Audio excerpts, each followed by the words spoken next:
नमस्कार, मैं हूं डॉक्टर प्रसून। बड़ी खबर आ रही है बिहार से, जहां चुनावी महासंग्राम के लिए बिसात बिछ चुकी है। अक्टूबर नवंबर में होने वाले बिहार विधानसभा चुनाव को लेकर एनडीए और महागठबंधन की पार्टियों ने सीटों का बंटवारा लगभग तय कर लिया है। अब दोनों गठजोड़ के लोग सीटों के चयन पर और उसकी प्रक्रिया पर मंथन कर रहे हैं। आपको बता दें कि एनडीए में बीजेपी, जेडीयू, चिराग पासवान की LJP R party, Jitan Ram Manjhi की एचएएम यानी हम पार्टी, जो हिंदुस्तान आवाम मोर्चा के नाम से जाना जाता है, उपेंद्र कुशवाहा की पार्टी राष्ट्रीय लोक मोर्चा जैसे दल शामिल हैं।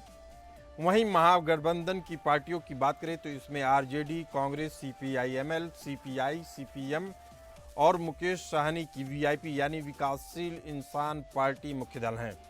जानकारों की माने तो एनडीए में भाजपा अपने पास 100 सीटें रख सकती है, जबकि इतनी ही सीटें जेडीयू को मिल सकती हैं। पिछली बार भाजपा 110 और जेडीयू 115 सीटों पर लड़ी थी। केंद्रीय मंत्री चिराग पासवान की पार्टी लोजपा रामविलास पासवान को 30 सीटें मिल सकती हैं, जबकि केंद्रीय मंत्री जीतन राम मांझी की पार्टी हम और पूर्व केंद्रीय मंत्री और राज्यसभा सांसद उपेंद्र कुशवाहा की पार्टी राष्ट्रीय लोक मोर्चा को 6 सीट मिल सकती है। संभावना है कि इस बार बची हुई एक सीट बीजेपी अपने पास रख सकती है। वो कुल 101 सीटों पर अपने उम्मीदवार खड़ा कर सकती है। एक्सपर्ट के मुताबिक दोनों गठबंधन की पार्टियां आपस में सीटों की अदला बदली भी कर सकती हैं। सीटों के चयन में जीत की संभावना को तरजीह दिया जा रहा है। जहां से जो पार्टी चुनाव जीत सकती है उसे वहां टिकट दिया जाएगा। सीटों के चयन होने के बाद ही आगे की प्रक्रिया शुरू होगी। हालांकि किसी भी गठबंधन की तरफ से अभी आधिकारिक तौर पर घोषणा नहीं की गई है। पीएम मोदी खुद 4 महीने में 2 बार बिहार का दौरा कर चुके हैं। समय समय पर एनडीए के नेता भी आपस में मिल बैठकर एकजुटता का संदेश दे रहे हैं। कुछ दिन पहले चिराग पासवान ने सीएम आवास पर जाकर नीतीश कुमार से मुलाकात की। इसके जरिए असल में एनडीए सोशल इंजीनियरिंग के संदेश को भी आम लोगों तक पहुंचा रही है, यानी सबका साथ सबका विकास। बीजेपी का लक्ष्य हर हाल में बिहार चुनाव जीतना है। बिहार चुनाव में जीत एनडीए के लिए इसलिए भी जरूरी है क्योंकि महाराष्ट्र की ही तरह बिहार में भी मजबूत विपक्षी गठबंधन है। बीजेपी को लगता है कि बिहार चुनाव में एनडीए के हारने की स्थिति में विपक्षी एकता को मजबूती मिल सकती है। सूत्रों के अनुसार एनडीए में इस बार भी सीटों की अदला बदली हो सकती है। जैसे एक सीट जिस पर बीजेपी लगातार 2 बार हार रही है उसे सहयोगी को दिया जा सकता है, जिनके जीतने की संभावना ज़्यादा है। इसमें इस बात पर जोर दिया जाएगा कि कैंडिडेट के सिलेक्शन में जातिगत समीकरण नहीं बिगड़े। ऐसे उम्मीदवार को सीट नहीं दिया जाएगा जो प्रभावशाली वोट नहीं खींच सकता। कैंडिडेट्स आपसी सहमत से ही चुने जाएंगे। इसके साथ विपक्षी दलों और पाला बदलने वाले नेताओं का भी आकलन किया जा रहा है। सीट दर सीट इसी हिसाब से रणनीति बनाई जा चुकी है। बीजेपी ने ऐसे नेताओं की भी पहचान कर ली है जिन्हें टिकट नहीं मिलने या अपने मनमाफिक उम्मीदवार नहीं दिए जाने की स्थिति में बगावत करने की आशंकाएं हैं। जानकारों की माने तो महागठबंधन ने भी सीट शेयरिंग पर सहमति बना ली है। कांग्रेस, आरजेडी मोटे तौर पर सीटों की संख्या पर सहमति प्रदान कर दिए हैं, लेकिन चुनावी मौसम में विद्रोह की आशंका के चलते घोषणा में देरी की जा रही है। जानकारों के मुताबिक गठबंधन में 243 सीटों का जो बंटवारा हुआ उसमें सबसे ज्यादा आरजेडी यानी राष्ट्रीय जनता दल को मिल सकती हैं। तेजस्वी यादव की अगुवाई में करीब 150 सीटों पर आरजेडी अपने उम्मीदवार उतार सकती है, जबकि कांग्रेस 50 सीटों पर मान गई है। दोनों ही राजनीतिक दलों के बीच 200 सीटें बांटी जा सकती हैं। बाकी 43 सीटों में 30 सीटें वामपंथी दलों यानी सीपीआई-एमएल, सीपीआई, सीपीएम को मिल सकती हैं, जबकि पूर्व मंत्री मुकेश सहनी की पार्टी वीआईपी को 8 से 11 सीटें मिलने की संभावना है। बाकी बची सीटों को महागठबंधन में शामिल कर दल आपस में बांट सकते हैं। सीपीआई-एमएल के राष्ट्रीय महासचिव दीपांकर भट्टाचार्य ने कहा कि महागठबंधन के अंदर सीटों को लेकर कोई तकरार नहीं है। दीपांकर भट्टाचार्य ने कहा कि पूर्व के चुनाव में जिस तरह पार्टियों का स्ट्राइक रेट रहा उसी के अनुसार सीटें भी मिल जाएंगी। जल्द ही सीटें और अन्य चुनावी रणनीति के लिए इंडिया गठबंधन की बैठक होगी। कांग्रेस नेता राहुल गांधी पिछले 5 महीने में 4 बार बिहार आ चुके हैं। वह लगातार दलित और आर्थिक रूप से पिछड़े वोट बैंक में सेंधमारी की कोशिश में लगे हुए हैं।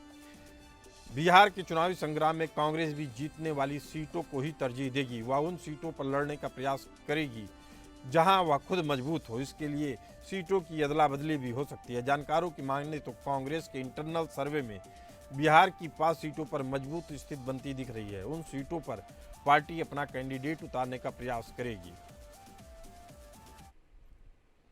वहीं बीजेपी नेता शहनवाज हुसैन ने कहा है कि बिहार चुनाव के बाद एनडीए की तरफ से नीतीश कुमार ही सीएम कैंडिडेट होंगे।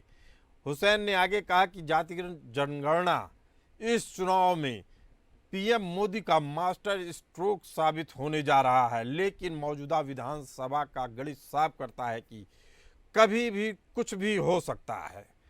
2020 के विधानसभा चुनाव में जेडीयू ने 115 सीटों पर चुनाव लड़कर 43 में जीत हासिल की थी।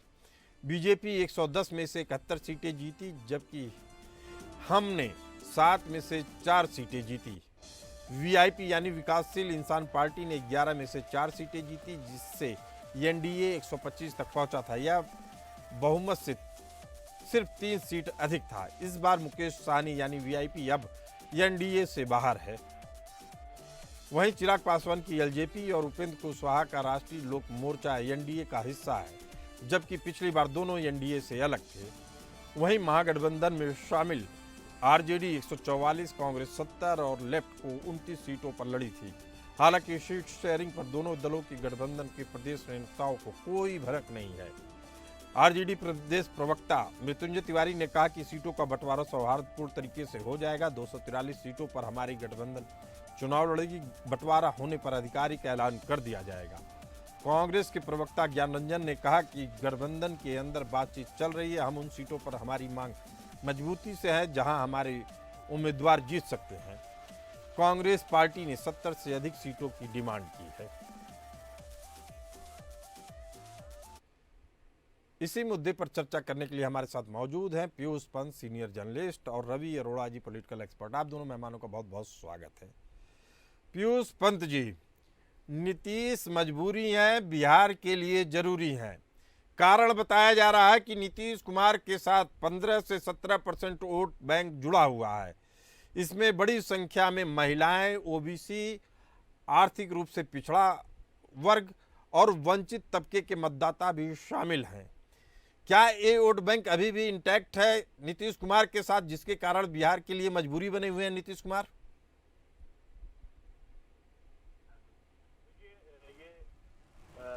इस बार स्थिति वैसी नहीं दिखाई दे रही है, क्योंकि जेडीयू नीतीश कुमार खुद भी कमजोर हुए हैं। ये बात सही है कि बीजेपी के लिए नीतीश कुमार मजबूरी रहे हैं, तो इसीलिए वो नीतीश कुमार के चेहरे पे ही चुनाव लड़ती रही है। और उनका जो आधार है अति पिछड़े में, चाहे वो आप जो है कि कोई वोट ले लीजिए या और दूसरे वोट ले लीजिए, तो वो उसका फायदा भारतीय जनता पार्टी को लगातार मिलता है। इसीलिए जो है तमाम नीतीश कुमार के द्वारा तमाम बातें करने के बावजूद जो है वो बीजेपी जो है ये नहीं साफ साफ मना कर पा रही है कि वो नीतीश कुमार के चेहरे पे चुनाव नहीं लड़ेगी। लेकिन गठबंधन क्योंकि बीजेपी इस बार खुद चुनाव अपने आधार अपने बूते पे सरकार बनाना चाहती है, और ये संभावना भी यही है कि वो चुनाव के बाद जो है नीतीश कुमार को डंप कर देगी और खुद का कोई कैंडिडेट लाएगी। लेकिन फिलहाल वो नीतीश कुमार के बिना चुनाव नहीं लड़ सकती, क्योंकि जो 17-18% जो उनका अति पिछड़ा वोट बैंक है, महिलाओं का वोट बैंक है, वो तमाम चीजें स्ट्रांग है, इसमें कोई दो राय नहीं है। लेकिन इधर भाजपा ने खुद जो है जो अति पिछड़ा वोट बैंक है नीतीश कुमार का, उसमें सेंधमारी करने की कोशिश करी है। उन्होंने जो अभी जो नीतीश कुमार का जो कैबिनेट एक्सपेंशन हुआ था कुछ समय पहले, उसमें सभी जो बीजेपी के विधायक जो है मंत्री बनाए गए थे, और उसमें जो उसको भी व्यक्ति को भी मंत्री बनाया गया, जिसने जो है कि अति पिछड़ों की जो है वो जो है एक महासभा करवाई थी, और उसमें जो है कि पीयूष पंत जी, आपकी बातों से ऐसा लग रहा है कि बीजेपी की मंशा नहीं है नीतीश कुमार को मुख्यमंत्री बनाने की। लेकिन अगर आंकड़ों की बात करें, अगर 100 ही सीटों पे बीजेपी लड़ रही है तो नीतीश कुमार तो मजबूरी बन जाएंगे बीजेपी के लिए। नहीं, अभी देखिए तय नहीं है कि बीजेपी कितने पे लड़ेगी। बीजेपी मैक्सिमम जो है सीटों पे लड़ना चाह रही है, 130 से 140 सीटों पे लड़ना चाह रही है और रस्साकसी यही चल रही है। वहां नीतीश कुमार भी जो है 120 सीट की बात कर रहे हैं। पीयूष पंत जबकि जी, जो लोकसभा में सीटें हैं उसके बाद से और जो हमारे पास जानकारों एक्सपर्ट के हिसाब से आंकड़े आए उसमें मान लिया गया है कि 100 सीटों पे दोनों दल लड़ेंगे। केवल मामला बिहार विधानसभा का नहीं है, केंद्र सरकार को जेडीयू से बड़ा समर्थन मिल रहा है, उसके लोकसभा में जो सांसद हैं वह असल में असली दबाव का कारण है। पीयूष पंत जी, बड़ा सवाल यही है कि क्या महाराष्ट्र जैसा चमत्कार बिहार में भी देखने को मिल सकता है, जहां 1-2 सीटों को छोड़ के बीजेपी सारी सीटों पे जीत गई थी। देखिए, ये तो किस तरह से चुनाव क्या गति पकड़ता है, चुनाव आयोग का क्या रुख रहता है। महाराष्ट्र में जो कि हर चीजें बहुत साफ नहीं थी और महाराष्ट्र में भी बहुत चीजें बाद में भी जो है कि काफी कुछ स्पष्ट नहीं आए कि क्या कुछ हुआ, क्या खेला हुआ। तो अभी समय बहुत है, लेकिन फिलहाल जो स्थिति है उसमें जो है भारतीय जनता पार्टी अपने बूते पे सरकार बनाने की स्थिति में नहीं है या ज्यादा सीटें लाने की स्थिति में नहीं है। इसीलिए वो जेडीयू और खासकर नीतीश कुमार का साथ नहीं छोड़ पा रही है और लगातार उनको अपने साथ मंच पे भी रख रही है और लगातार उनके जितने भी मंत्री हैं और वो पदाधिकारी हैं वो भी ये कह रहे हैं, इस बात पे जोर दे रहे हैं कि नीतीश कुमार के चेहरे पे ही चुनाव लड़ा जाएगा। हालांकि अभी जो हाईकमान है उसकी तरफ से स्पष्ट कोई बात नहीं की। आज भी जब मोदी जी वहां हैं तो जो जो जो जो जो कटआउट्स लगाए गए हैं, जो पोस्टर लगाए गए हैं, उसमें नीतीश कुमार का चेहरा कहीं भी नहीं है। वहां सिर्फ मोदी और मोदी ही हैं, क्योंकि वो जो है कि आप अभी जो पीयूष पंत जी, यही संकट महागठबंधन के लिए भी है। महागठबंधन में कांग्रेस शामिल है। रवि अरोड़ा जी, आपसे जवाब चाहूंगा, लेकिन कांग्रेस तेजस्वी यादव को मुख्यमंत्री पद का चेहरा मानने से अभी तक इनकार कर रही है। महागठबंधन के लिए यह कितना बड़ा संकट है, जबकि लालू यादव की आखिरी इच्छा अपने बेटे को मुख्यमंत्री बनते हुए देखना है। परसों जी, मुझे लगता है कि हम अगर 2020 के चुनावों को देखें तो आपको यह देखना पड़ेगा कि इस बार की जो फाइट है वो भाजपा और राष्ट्रीय जनता दल के बीच में है, तो जो असली फाइट हम देख रहे हैं, क्योंकि कांग्रेस में भी कोई बहुत बड़ा चमत्कार पिछले चुनाव में नहीं कर पाई थी। और ये बात क्या है कि इस बार जो रीजनल पार्टीज है बिहार के अंदर वो शुरू से ही हावी रही है, लेकिन भाजपा के लिए भी करो या मरो की स्थिति है, अभी नहीं तो कभी नहीं, ये भाजपा के नेताओं का एजेंडा है। दूसरी बात, जहां तक महागठबंधन की बात है, कांग्रेस को ज्यादा सीटें आरजेडी नहीं देगी, क्योंकि आरजेडी जानती है कि अगर हम ज्यादा सीटों पर लड़ते हैं हमें ज्यादा बेनिफिट। रवि जी, हमने अपने आंकड़े में दिखाया है कि 150 सीटों पे आरजेडी लड़ रही है, 50 सीटों पे ही कांग्रेस सिमट गई है। अब सवाल बस यही है कि मुख्यमंत्री पद का कैंडिडेट कौन होगा। तेजस्वी को मानने में कांग्रेस को हिचक क्यों है, यही जानना चाह रहा हूँ। कांग्रेस की बिल्कुल परसों जी, कांग्रेस की मजबूरी है कि तेजस्वी को ही चेहरा बनाना पड़ेगा, क्योंकि वहां पर अगर आप तेजस्वी के बगैर कांग्रेस लगती है और फ्यूचर, क्योंकि कांग्रेस का वहां पे इतना बड़ा जनाधार नहीं कह सकते हम, तो ऐसे में कांग्रेस की मजबूरी पड़ गई है कि उसको तेजस्वी को चेहरा मानना पड़ेगा, क्योंकि असली फाइट अगर तेजस्वी पिछली बार 75 सीटों पे आए थे और बीजेपी ने 74 सीटें पाई थी और जो जनता दल यूनाइटेड है उसको जितना नुकसान पहुंचा था उसमें सबसे बड़ा जो कारण था वो जो है एलजेपी थी। तो मुझे लगता है चिराग पासवान को लेकर सीटों पर भी इस बार जो है एनडीए के अंदर भी दिक्कत बहुत सारी है, क्योंकि सीटें कौन देगा, क्योंकि वो 30 सीटें मांग रहे हैं। 30 सीटों पे समझौता हो गया है, चिराग पासवान 30 सीटों पे लड़ेंगे। रवि अरोड़ा जी, इस बड़ा सवाल ये है कि अगर तेजस्वी उतरते हैं तो बीजेपी के सामने क्या नीतीश कुमार के बराबर कद वाला कोई नेता नहीं है, या मजबूरी का समझौता है नीतीश कुमार पर? जी बिल्कुल बिल्कुल, मुझे लगता है कि क्योंकि केंद्र में जो है जनता दल यूनाइटेड का बीजेपी को समर्थन है, सरकार को समर्थन है, एक ये बहुत बड़ी मजबूरी जो है बीजेपी के सामने। दूसरी बात क्या है कि बीजेपी जो ऑपरेशन सिंदूर को लेकर जिस प्रकार से रोड शो चल रहे हैं, इस प्रकार के कार्यक्रम चल रहे हैं, मोदी जी का पूरा जोर है तो बिहार के अंदर, ऐसे में बीजेपी का प्रयास है अधिक से अधिक बीजेपी की सीटें लाई जाए। इन फ्यूचर कोई ऐसा तरीका बनता है कि उसमें अगर हो सकता है, आज बेशक कहा जा रहा है नीतीश कुमार मुख्यमंत्री होंगे, लेकिन आने वाली राजनीति, आने वाले टाइम तक क्या होगा अभी कुछ नहीं कहा जा सकता, क्योंकि बड़ी रणनीति को लेकर बीजेपी चल रही है। कुछ नहीं कहा जा सकता है। एक और सवाल रवि जी, तेज प्रताप यादव का मामला, उनका अपनी पत्नी से विवाद, उसके बाद 2 महिलाओं का नाम आना कि वो भी उनसे शादी कर चुकी हैं, शादी का यह मामला लालू यादव, आरजेडी, तेजस्वी यादव पे कितना भारी पड़ेगा? देखिए, तेज प्रताप यादव का जो है, मुझे लगता है इसका कुछ ज्यादा फर्क नहीं पड़ने वाला, क्योंकि बिहार की जनता लालू यादव को जो है, तेजस्वी यादव को बड़ा नेता मानती है। तो ऐसे में मुझे नहीं लगता इन सब बातों का ज्यादा फर्क पड़ने वाला है, क्योंकि वो चलिए पीयूष पंत जी, आपकी भी टिप्पणी चाहिए इस सवाल पे। नहीं, देखिए वो कोई फर्क नहीं पड़ेगा, क्योंकि लालू यादव पहले ही जो है कि तेजस्वी यादव को अपना सक्सेसर बता चुके हैं, और वहां की जनता भी तेजस्वी यादव को ही चाहती है। पॉपुलैरिटी के चार्ट में तेजस्वी यादव टॉप पे है। लोग बता रहे हैं कि 1% वोट भी अगर तेजस्वी और तेज प्रताप यादव के विवाद के बीच अगर हटता है, वो भी वोट कौन सा, यादव वोट जो कोर वोटर है आरजेडी का, अगर इस विवाद के कारण हटता है तो शायद सत्ता से मीलों दूरी बन जाएगी आरजेडी की। नहीं, देखिए, हाँ हो सकता, मीलों तो दूरी नहीं बनेगी, क्योंकि अब साथ में गठबंधन भी है और कांग्रेस जिस तरह से प्रयास कर रही है, कांग्रेस का जो है कि वो प्रभाव क्षेत्र बढ़ रहा है। और साथ में अभी देखिए खबरें ये भी है कि जो मुस्लिम वोट बैंक है वो कांग्रेस के पक्ष में ही है, इसीलिए ओवैसी भी अब ये कोशिश में लगे हैं कि वो गठबंधन का हिस्सा बने, क्योंकि उनको लगता है कि मुसलमान अब उनके समर्थन में नहीं आएंगे। 2020 में तो आए। पीयूष पंत जी, असल कहानी यही है, असदुद्दीन ओवैसी को ना आरजेडी गले की हड्डी बन गई, आरजेडी के गले की हड्डी बन गई है, कांग्रेस के गले की हड्डी बन गई है। असल में जो मुस्लिम वोट बैंक की राजनीति होती है, ये दोनों तो पहले ही उसके मालिक हैं। वह अपने हिस्से में ओवैसी की पार्टी AIMIM को क्यों लाएंगे?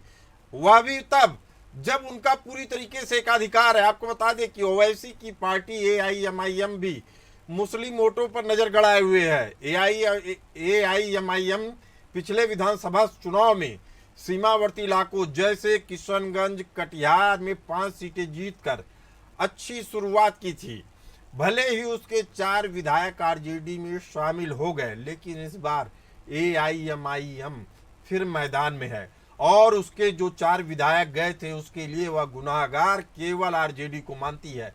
उसको लगता है, वैसी को लगता है कि उसके मुस्लिम वोटों की राजनीति को एक खत्म करना चाहती है आरजेडी। जी देखिए, ये बात सही है, लेकिन ओवैसी का आधार अब वहां खत्म हो रहा है, क्योंकि उनके 5 में से 4 विधायक तो आरजेडी में चले गए थे, और ये ओवैसी भी समझ रहे हैं। ओवैसी ने तेजस्वी यादव को क्या कुछ नहीं कहा था पहले कि ये कटोरा मांगेंगे और ये करेंगे वो करेंगे, बहुत कुछ कहा था। अब वही जो है कि पीछे पड़े हुए कि हमें शामिल कर लो गठबंधन में, तो आरजेडी के लिए थोड़ा मुश्किल होगा उनको अपने शामिल करना, और वो कैलकुलेट। रवि अरोड़ा जी, क्या ओवैसी महागठबंधन के हिस्सा बन सकते हैं? आपसे भी यही सवाल।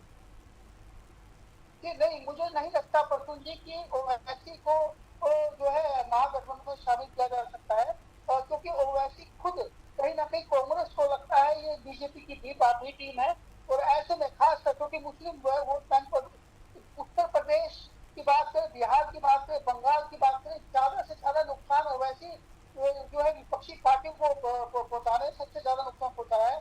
तो ऐसे में इनको लगता है कि अगर ओवैसी को शामिल कर लिया गया तो उनकी अपनी सीटों पर भी खतरा बन सकता है। तो ऐसे में आने वाले टाइम पे वो किसी दूसरी पार्टी को बिहार की राजनीति में शामिल होने के लिए वो कभी भी नहीं चाहेंगे। तो ऐसे में मुझे नहीं लगता कि आरजेडी हो चाहे जनता दल यूनाइटेड हो, ये सब पार्टियां चाहे जिनको तो बीजेपी का वोट मिलता है, जो मुस्लिम वोट मिलता है, तो कभी भी ओवैसी को एंट्री करने देगी। और शायद यही कारण है जो पिछली बार 4 विधायक जो है आरजेडी में शामिल हुए थे, कहीं ना कहीं यही कारण था कि ओवैसी दोबारा यहाँ से न लड़ पाए। लेकिन ओवैसी अगर लड़ेंगे तो अकेले अपने दम पे लड़ेंगे, और जिस प्रकार से ऑपरेशन सिंदूर के दौरान उनके बयान रहे, खासकर भाजपा को उन्होंने समर्थन दिया, पूरी तरह सरकार को समर्थन दिया, तो ऐसे में इस बार उनको भी लगता, ओवैसी को भी लग रहा है कि वो कहीं ना कहीं उनके जो मुस्लिम रवि अरोड़ा जी, आपकी बात से एक बड़ा संदेश ये भी आ रहा है, और जिस तरीके से ओवैसी के बयान आए हैं ऑपरेशन सिंदूर के बाद, वह हिंदू मतदाताओं को भी काफी हद तक प्रभावित कर रहे हैं। क्या आपको लगता है कि ये ओवैसी एनडीए का हिस्सा बन सकते हैं? बिल्कुल, आपने बहुत अच्छा सवाल किया प्रसून जी। मुझे लगता है कि इस बार देश के हिंदू भी कहीं ना कहीं ओवैसी को सैल्यूट कर रहा था, क्योंकि मैं खुद समझता हूँ, मैंने अपनी जिंदगी के अंदर ओवैसी का ऐसा बयान जब सुना तो मुझे अच्छा लगा कि सरकार के साथ खड़े रहे, डट के खड़े रहे। आज भी लगातार पाकिस्तान को लताड़ लगा रहे हैं। तो ऐसे में एक बड़ा मुस्लिम नेता, बड़ा मुस्लिम चेहरा अगर एनडीए में शामिल होता है तो उसमें कोई गुरेज नहीं हो सकता। मुझे लगता है ऐसे की संभावनाएं बड़ी बन सकती है भविष्य में। लेकिन क्योंकि मुस्लिम वोट बैंक बीजेपी से पूरी तरह से दूर है, तो हो सकता है आने वाले टाइम में बीजेपी नहीं चाहे कि बड़ा मुस्लिम चेहरा उनके साथ रहे। तो अगर ऐसी संभावना बनती है पीयूष पंत जी, तो क्या इससे ओवैसी की जो परंपरागत राजनीति है वह खात्मे की ओर हो जाएगी? देखिए, एक बात तो ये है कि ये कहना कि ओवैसी बड़ा बदला हुआ उनका आया स्टेटमेंट, देखिए ओवैसी हो चाहे कोई भी मुस्लिम नेता हो, जहां तक पाकिस्तान का सवाल है तो वो हिंदुस्तान के साथ है, हिंदुस्तानी है सब। इससे ये कहना कि भाई इस बार बड़ा अच्छा लगा उन्होंने सरकार के साथ, जब सरकार जो गलत बयानबाजी करती है, गलत नीतियां करती है, मुसलमानों के खिलाफ जो है कि जिस तरह के कदम उठाती है, तब जो है उसका विरोध होता है। पाकिस्तान का मामला होता है तो सारे देशवासी एक होते हैं, चाहे हिंदू हो, चाहे मुसलमान हो, ईसाई हो, सिख हो। तो इसलिए ओवैसी को ये कहना कि बड़ी खुशी हुई, मैं इसको गलत मानता हूँ। वो हमेशा तो क्या पीयूष पंत जी आप मानते हैं कि बीजेपी का ओवैसी के साथ गठबंधन कभी नहीं होगा? लेकिन वो एनडीए में नहीं जाएंगे, इसलिए नहीं जाएंगे क्योंकि उनकी राजनीति पूरी भरभरा के गिर जाएगी, क्योंकि उनकी राजनीति ही मुसलमान कॉज के लिए खड़ी होती है और भाजपा के हिंदुत्ववादी जो राजनीति है उसके खिलाफ है लगातार। तो बिहार की राजनीति में एक और बड़ा फैक्टर है प्रशांत किशोर, जिनकी जन सुराज ने पिछले विधानसभा की 4 सीटों पर हुए उपचुनाव में उम्मीदवार खड़े कर दिए। उसी का फैक्टर रहा कि आरजेडी के हाथ से उसकी परंपरागत सीट भी निकल गई। लालू के मुस्लिम यादव समीकरण को प्रशांत किशोर ध्वस्त करना चाहते हैं। असल में आरजेडी के लिए कितनी बड़ी चुनौती साबित होने जा रहा है रवि अरोड़ा जी? जी, मुझे लगता है जनता पार्टी इस बार जिस प्रकार से प्रशांत किशोर ने मेहनत की है, मुझे लगता है अच्छी टक्कर देने जा रहे हैं। और खासकर इसका पूरा जो नुकसान है तो वो आरजेडी को ही होगा। और खासकर इस प्रकार यादव और मुस्लिम वोट बैंक में वो सेम लगाने जा रहे हैं, क्योंकि जो इस बार उन्होंने मेहनत की है, मुझे लगता है इस बार उसका फल भी उनको मिल सकता है। तो ऐसे में एक बड़ी चुनौती है, बड़ी चुनौती है। पीयूष पंत जी, जल्दी से आपसे भी इस पर रिएक्शन चाहेंगे कि क्या प्रशांत किशोर 2%, 3%, 5% जितने भी परसेंट वोट अगर अपने खींचते हैं तो क्या उसका नुकसान पूरी तरीके से आरजेडी को होगा या बीजेपी या एनडीए वाले गठबंधन को भी होगा? नहीं, देखिए मुझे लगता है ज्यादा नुकसान एनडीए गठबंधन को होगा, और क्योंकि उनके साथ अभी आप देखिए लगातार अपर कास्ट के लोग ही जुड़ रहे हैं। अभी अगर आप देखिए जो उनके भी अध्यक्ष बने हैं और दूसरे भी जो पुराने नेता जुड़ रहे हैं। प्रशांत किशोर जी, जन सुराज ने जब चुनाव लड़ा तो 4 सीटों पर उसने आरजेडी को नुकसान पहुंचाया। पता चला कि वहां मुस्लिम मतदाता भी, जो पढ़े लिखे मुस्लिम मतदाता थे, जो पढ़े लिखे यादव थे, जो पढ़ा लिखा ओबीसी वर्ग था, सभी ने उनकी तरफ उनका झुकाव देखा गया प्रशांत किशोर की तरफ, जिसके कारण आरजेडी चुनाव हार जाती है। और वो 4-5% वोटों का अंतर ही आरजेडी को नुकसान पहुंचाने के लिए काफी है। आपको नहीं लगता है कि ये नुकसान केवल एक तरफा होगा? नहीं, देखिए एक तरफा नहीं होगा, 2 तरफा ही होगा। वो बीजेपी को भी होगा और आरजेडी को भी होगा। और प्रशांत किशोर किस तरह से चुनाव लड़ते हैं, अभी तो उपचुनाव की बात दूसरी थी, नया था उनका, लेकिन विधानसभा में दूसरे समीकरण काम करते हैं और सरकार बनाने का जो है कि दावा के रूप में जो है जनता चुनती है पार्टियों को। तो मुझे लगता है उसी हिसाब से जनता सोचती है। तो अगर वो नुकसान करते हैं तो दोनों ही तरफ करेंगे। अब देखना ये होगा कि किस तरह के कैंडिडेट खड़ा करते हैं, तो किस गठबंधन को ज्यादा नुकसान होता है, ये समय बताएगा आगे। लेकिन अभी तक का जो मुझे दिखाई दे रहा है वो नुकसान वो दोनों ही को पहुंचाएंगे। अब उसमें भारतीय जनता पार्टी कितना उनको बैकअप करती है और किस तरह के कैंडिडेट खड़े करवाती है, जिसका नुकसान जो है कि आरजेडी को ज्यादा मिले या कांग्रेस को ज्यादा मिले, ये एक स्ट्रेटजी के तहत भारतीय जनता पार्टी कर सकती है। क्योंकि माना जाता है कि पीके जो है वो बैटिंग जो है भारतीय जनता पार्टी के लिए ही करते हैं। तो ये आने वाले लेकिन ये संदेश दिल्ली में हो सकता है, बिहार में कुछ और संदेश है। चूंकि प्रशांत किशोर बार बार कहते हैं कि बीजेपी को राजनीति से हटाना होगा तो उनको लाना ही होगा, लेकिन इस पूरी चर्चा में आप दोनों ने अपने तमाम विषयों पे हमारे दर्शकों को जागरूक किया। आप दोनों का बहुत बहुत धन्यवाद। फिलहाल इस चर्चा में इतना ही, हमें दीजिए इजाजत। चलते रहिए फिर न्यूज के साथ।